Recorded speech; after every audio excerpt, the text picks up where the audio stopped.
Now, the second thing I want to talk about, guys, is basically the NFT market. Now, I don't know how to do this, but let me see if I can actually do it. But this right here, guys, is basically my whole like PowerPoint presentation that I'm actually doing for you guys right now.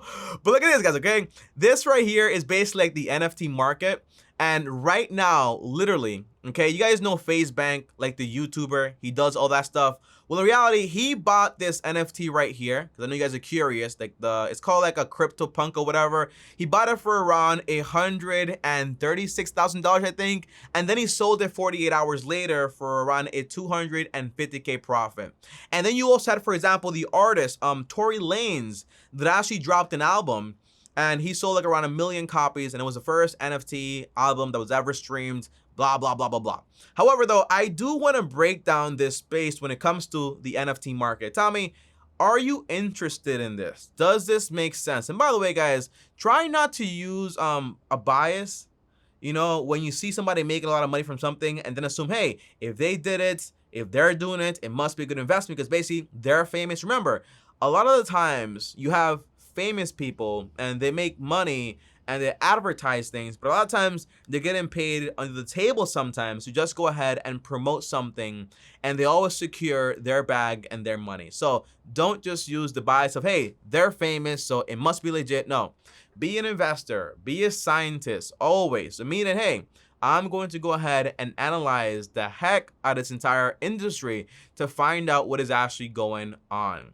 Now, if you ask me, Tommy, should I go ahead and buy NFTs? And by the way, just to make things as Tommy dummy friendly here, the idea is NFTs, consider, for example, like digital art, right? Unique digital art where you're actually able to purchase one, right? So you have like the original copy that came from the author of it. So that means, for example, if you're an artist and you created, let's just say, the cover of this book and you want to sell me the NFT of it, so like the original, I'm able to go ahead and buy this JPEG, like this picture, and I actually own the original. And you might say, Tommy, that's so stupid because basically I can take a picture of it, now I have it, or just download like the JPEG of the picture online, now I have it. That's true, right? But that's, nobody cares. You know why nobody cares? Because we could say also, well, Tommy, can't I just buy like a what's it called, like a Gonvo, you know, like a John, what's that, a Van Gogh, like, you know, like that artist with the famous paintings, a Van Gogh, or for example the lady that can't smile, you know, in that picture. You know, you could go ahead and basically just get those reprinted and put them in your house, like those fake paintings. But in reality, you know, the person that actually owns the Picasso, the Van Goghs, and all those paintings, they have the original. And that's actually worth something, okay? So that's the whole thing. So although it is digital, having the original in some way does give it some value. But when you have, for example, an entire market that's basically flooded with a bunch of NFTs, right? And you're saying, well, which one do I buy? Which one's gonna make me money? Well, that just gets a little bit more complicated. However, though, Tommy, should I buy this? The answer is, me personally, I'm not buying it. And if you want to buy, for example, you should not buy it on an investment basis. You know, when you read this book right here, which, by the way, if you guys didn't make it to the live early, this right here is the book of the day. So basically, Common Stocks and Uncommon Profits by Philip Fisher, the godfather of investing. The idea is, whenever you're going to invest into something, investing basically means that you fully comprehend what you're actually doing. That's an investment. If your investment, for example, has a lot of ifs, well, I don't know if it might happen, but it might happen, that's not an investment, right? That's not what it is at all. So for example here, drop a 1 in the chat if this makes sense, right? Here's an example of an investment. Say, for example, you have like a barber shop and you're basically selling shares to the public or shares to your LLC or whatever, and I want to invest into your barbershop, right? So I'm saying like, hey, you're selling it for $10 a share, you have a $10,000 market cap, whatever. I want to buy a few shares, but before I do, I want to find out exactly what is your client base, how much money do you actually make, what are your customers saying about you, how much debt do you have, what's your income, what's your competition like.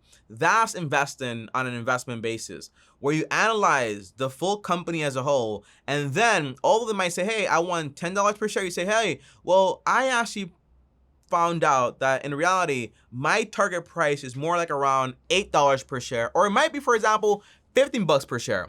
And you might find that basically, hey, this stock right here is actually undervalued, or it's actually overvalued, so I'm going to wait until it actually goes down. That is going ahead and invest on an investing basis. However, though, if you say, well, I'm going to buy some shares in that barbershop because Tommy bought 10 shares, it made him money, so I'm going to invest into that. That's basically not investing. We call that speculation. That's not what you want to do, whether it's in the NFT market or, for example, in the stock market. It just doesn't make any sense. So when you see this whole NFT market right now and it's growing and it's basically exploding, the big idea is basically you have a lot of people that are taking gambles. So you want to be very, very careful. And this entire theory behind this investment method is called the greater fool theory. Meaning, I'm going to buy this NFT, and my investment strategy is to hope the other guy pays more for it.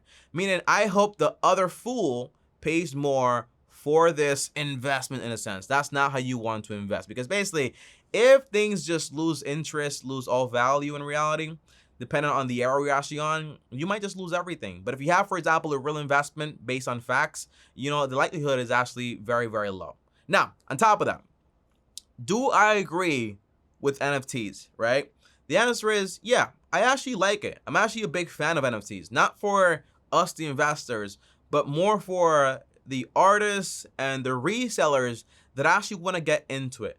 Meaning, for example, I don't mind if you're like an artist, you make an NFT, because for the past like 20, 30 years, basically, if you created a piece of art and it was digital, everyone just basically stole it, made a wallpaper out of it, and you can make no money out of it. But now, though, you're able to at least go ahead and basically make some money from it, and to me, that's cool. And if you create, for example, a secondary market for like resellers and so on, that's pretty cool for me also. I really don't care. But for my investors here, for the long-term team, again, I just personally would not do it.